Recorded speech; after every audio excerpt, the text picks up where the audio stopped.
I can't repeat what he said verbatim, but the basis of his message was, be the guy who embraces the ugly, the miserable. Be the guy who embraces hard work, the grind. Don't be afraid of being hurt. Don't be afraid of sacrificing some blood. You know, and you know, the whole week I was thinking, I want to finish this fight. I'm going to finish this fight before the championship rounds, and this is, you know, I should be able to smash this guy. You know, Goggins' message was for a reason, you know, his reason. And Greg Jackson's been saying, I would say ask her out. No matter who she is, whether she's a job or a new city or an actual person. You know, whether she's an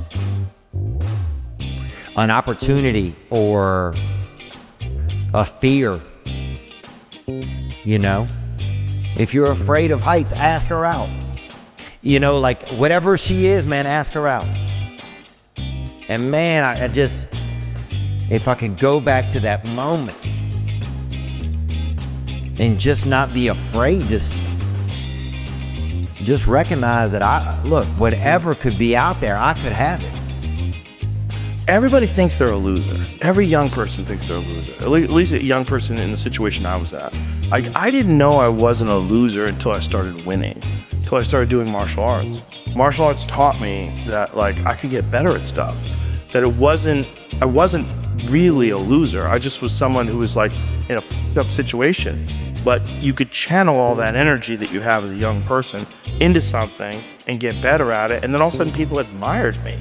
I was like, this is crazy. So I went from being someone who was incredibly insecure and basically a failure to someone who was really successful at this one thing that was very dangerous, that other people were scared of. And that gave me immense confidence and also a real understanding of the direct correlation between hard work and success. So it's like if you were playing a video game and the way to win the game was to make the most successful character, right? You would have probably a really character-driven human being in terms of like, they'd be patient, you know, they'd be hardworking. Like you think about all these traits that they would have, right? They'd probably be tough emotionally, like, etc. All right, cool, that's the character. And that's the person who's gonna be really successful. We can all probably agree on that. Okay, how do you create someone who's patient? How do you create someone who's tough? How do you create someone who, right, so all of a sudden, if we had to then engineer the game in order to boost those points, we'd have to get them beat up a lot so that they could get tough. We'd have to make them wait a long time so they could become patient. And so, to the point that you made about like, these people who become really successful have these traits and also share the fact that they've been through all this shit. It's like, well, they got the trait from the shit, and then the trait was the ultimate output of the experience, and that trait then made them super successful that they didn't have earlier. You can have what you want in 5 years. But there's two conditions. You have to know what it is, and you have to aim at it, okay? Figure out what you want, write it down. Figure out what you could do to start moving towards that, okay? Do that with your family relationships. Do that with your friendships. Do that with your career. Do that with your education. Think about your misuse of alcohol and drugs and other things that might drag you down. You want to drink? Okay, what do you mean by that exactly? How often? How much is too much? How are you going to constrain that and why? Develop a vision. And you have to do that in dialogue with yourself, right? It's like, if I could have what I wanted, what would satisfy me?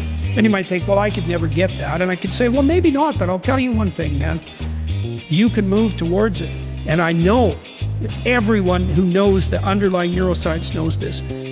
Almost all the pleasure is in the moving toward. But if you set up a goal that you think is, you know, just on the edge of conceivability, then every time you move even a tiny bit towards that, you're going to think, good work, man, good work. You get a little kick from that. You get a little stronger from that. Here's what I know. I know that until you make a decision that you no longer want to feel how you feel, or you no longer want to think the way that you think, or you no longer want to have the kind of results or no results that you have, until you make that decision that, you know what, I know I don't feel great. I know I doubt myself. I know I've had a lot of bad things happen. I know there's a lot that I regret, but damn it, with the time that I have left in my life, I really want to start to enjoy myself. I want to take better care of myself. I want to feel happy. You don't even have to believe you deserve it yet. You can just want it. You've got to start there. You've got to start with wanting something better for yourself. And then I personally think the most important thing is to start acting like the person who has the things that you want right now, even though you don't feel like it. It's time to stay focused. It's time to decide, fuck clubs, fuck partying, trying to fit in and socialize, rub elbows with everybody so people can stop calling you weird. Why are you so antisocial? Because I'm trying to get it.